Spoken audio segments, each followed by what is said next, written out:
আজ ফের উত্তরবঙ্গে অভিষেক বন্দ্যোপাধ্যায়। আজ বালুরঘাট, ইটাহার, মালদায় অভিষেক বন্দ্যোপাধ্যায় বালুরঘাটে এসআইআর আতঙ্কে মৃতদের পরিবারের সঙ্গে দেখা করবেন তিনি।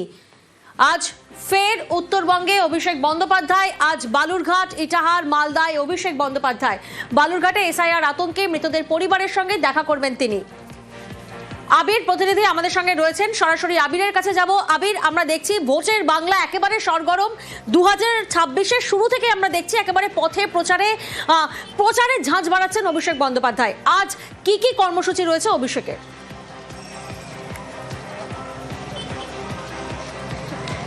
দেখো, উত্তরবঙ্গের যে সমস্ত জেলাগুলোতে বিধানসভা নির্বাচনের ক্ষেত্রে রাজনৈতিক উত্তাপ এই 2026-এর বিধানসভা নির্বাচনে সর্বাধিক পড়তে চলেছে, তার মধ্যে হচ্ছে দিনাজপুর এবং মালদা জেলা থাকবে।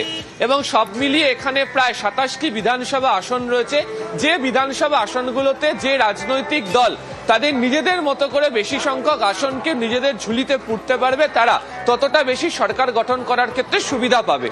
2021-এর বিধানসভা নির্বাচনে মালদাতে তৃণমূল কংগ্রেসের ফল অত্যন্ত ভালো হয়েছিল। তার আগে যখন লোকসভাতে ফল খারাপ হয়, তখন মমতা বন্দ্যোপাধ্যায় সভা করতে এসে দলের নেতাদেরকে টার্গেট বেঁধে বলেছিলেন যে তার বিধানসভা নির্বাচনে আম এবং আমসত্ত্ব দুটোই চাই। এবং আমরা দেখি যে তৃণমূল কংগ্রেস মালদাতে দারুণ ফল করে। এমনকি উত্তর দিনাজপুর, দক্ষিণ দিনাজপুর জেলাতেও তৃণমূলের ফল ভালো হয়। যদিও লোকসভা নির্বাচনে উত্তর দিনাজপুর জেলার এবং দক্ষিণ দিনাজপুর জেলা এবং মালদা মিলিয়ে যে 4 লোকসভা আসন রয়েছে তার সবকটাতে তৃণমূল কংগ্রেস পরাস্ত হয়ে যায়, হেরে যায়।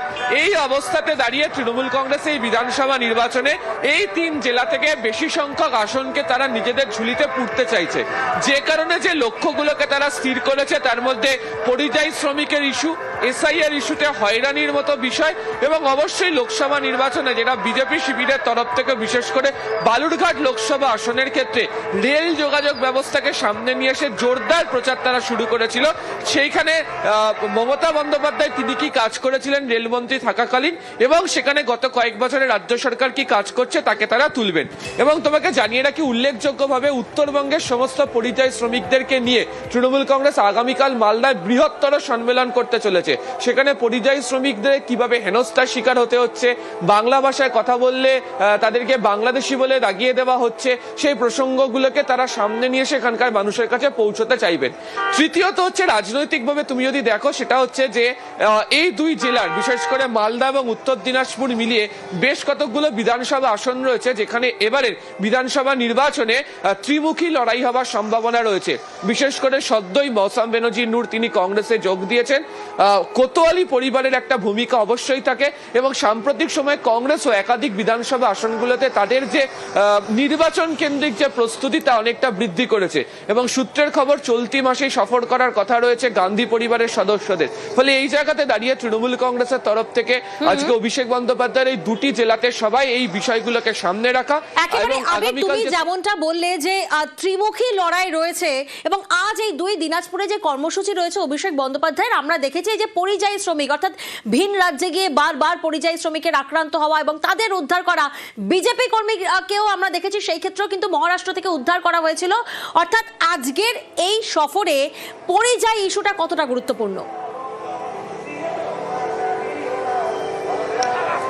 প্রচন্ড রকমের গুরুত্বপূর্ণ। তার কারণ হচ্ছে এই জেলাগুলিতে পরিযায়ী শ্রমিকদের সংখ্যা অনেক রয়েছে এবং এই জেলাগুলিতে পরিযায়ী শ্রমিকদের ভোট অনেকটা অংশে নির্ভরশীল। লোকসভা নির্বাচনের ফল বিশ্লেষণের যে রিপোর্ট জমা পড়েছিল সেখানে উল্লেখ করা হয়েছিল যে লোকসভা নির্বাচনের সময় প্রচুর পরিযায়ী শ্রমিক তারা ভোট দিতে আসতে পারেননি। যে কারণে তৃণমূল বলেছিল যে বালুরঘাটে তার লোকসভার মধ্যে তাদের যে ফল সেখানে বেশ কিছুটা হচ্ছে হেরফের হতে শুরু করে। এবং আজকে যে সভা বা আজকে যাদের বাড়িতে তিনি সাক্ষাৎ করতে যাবেন বা ইটাহারে যেখানে তিনি রোড শো করবেন, একটা যদি ছবি আমরা দেখি যে 1 মে 2023-এ নবজোয়ারে এই ইটাহারের রোড শোতে যে পরিমাণ ভিড় হয়েছিল, যে ছবিকে বরাবর তৃণমূল কংগ্রেস তাদের রাজনৈতিক প্রচারের ক্ষেত্রে ব্যবহার করে।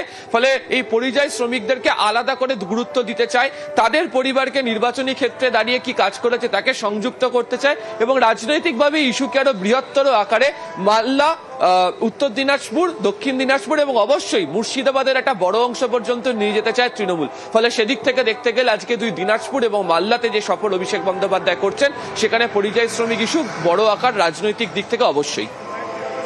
একেবারেই